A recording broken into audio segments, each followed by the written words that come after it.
ছাত্র জনতার অভ্যুত্থানে গত 5ই আগস্ট শেখ হাসিনার নেতৃত্বাধীন আওয়ামী লীগ সরকারের পতন হয়। ওই দিনই দেশ ছেড়ে ছোট বোন শেখ রেহানাকে নিয়ে ভারতে চলে যান শেখ হাসিনা। এর পরপরই দেশের অন্তর্বর্তী সরকারের প্রধান হিসেবে মনোনীত করা হয় নোবেল বিজয়ী অর্থনীতিবিদ ডক্টর মোহাম্মদ ইউনূসকে। আর এই অন্তর্বর্তী সরকারের দায়িত্ব নেওয়ার পর থেকে ডক্টর ইউনূসকে নিয়ে রাজনীতি থেকে শুরু করে বিভিন্ন মহলে শুরু হয় আলোচনা সমালোচনা।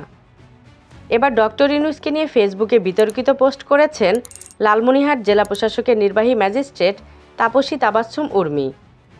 বিসিএস 40 ব্যাচের কর্মকর্তা তাপসী তাবাসসুম উর্মি গত শনিবার তার ফেসবুকে লেখেন, সাংবিধানিক ভিত্তিহীন অন্তর্বর্তী সরকারের প্রধান উপদেষ্টা বলেছেন, রিসেট বাটনে পুশ করা হয়েছে, অতীত মুছে গেছে। রিসেট বাটনে ক্লিক করে দেশের সব অতীত ইতিহাস মুছে ফেলেছেন তিনি। এতই সহজ? কাউন্টডাউন শুরু হয়ে গেছে আপনার মহাশয়। এদিকে নিজের স্ট্যাটাসের পক্ষে শক্ত অবস্থান নিয়ে তাপসী তাবাসসুম উর্মি বলেন, আমি পোস্ট দিয়েছি, এটাই তো যথেষ্ট। আনলিমি করেছি, বিভিন্ন কারণে হতে পারে। এর জন্য যদি আমার চাকরি চলে যায়, আমার সমস্যা নেই। আমাদের জাতির পিতা বঙ্গবন্ধু, এটাই মীমাংসিত সত্য। রিসেট বাটন মুছে ফেলে অতীত মুছে ফেলা এর মানে কি? তাহলে তো আমি মনে করি মুক্তিযুদ্ধের বিরোধী শক্তি আমাদের দেশের সরকার হিসাবে আছে। আমার মনে হয়েছে আমার দায়িত্বশীল জায়গাটা এটাই। বলা হচ্ছে জুলাই গণহত্যা, এগুলো সবই তদন্ত সাপেক্ষে, মীমাংসিত সত্য না। এখন পর্যন্ত প্রমাণিত হয়নি তো।